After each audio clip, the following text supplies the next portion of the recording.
నమస్తే నాగబాబు గారు. నాగబాబు గారు రషీద్ హత్య ఉదంతంపై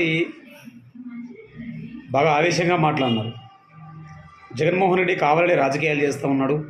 అది వ్యక్తిగత కారణాలతో, వ్యక్తిగత కక్షలతో, వ్యక్తిగత పగలతో జరిగిన హత్యే. దాని రాజకీయ రంగ పులమాలను చూస్తున్నారు, బాగా నటిస్తున్నారు, పెర్ఫార్మెన్స్ బాగా చేస్తున్నాడు అని చెప్పి తన దినశైలిలో మాట్లాడినారు. మరి అదే అనుకుందాం కొంతసేపు. మరి మీ ఎన్డీఏ కూటమికి సంబంధించిన ఎవరైనా ఖండించారా? చనిపోయిన వ్యక్తి, చంపిన వ్యక్తి ఇద్దరు కూడా ఈ రాష్ట్రానికి సంబంధించిన వ్యక్తులే. కూటమి ఈ రాష్ట్రానికి సంబంధించిన పార్టీలే. కూటమి ప్రభుత్వాన్ని నడిపించే టీడీపీ అధినాయకుడు చంద్రబాబు ఈ రాష్ట్రానికి ముఖ్యమంత్రి. మరి ఒకరన్నా ఖండించి నా రాష్ట్రంలో జరిగిన హత్య కాబట్టి తప్పకుండా శిక్షిస్తాం, కఠినంగా శిక్షిస్తాం అని చెప్పి మృతుని కుటుంబానికి భరోసా ఇచ్చారా? వాలిపోతే ఎలా అండి నాగబాబు గారు? తప్పు కదండి. ఇది జబర్దస్త్ కాదు కదా, రాజకీయ రణరంగం.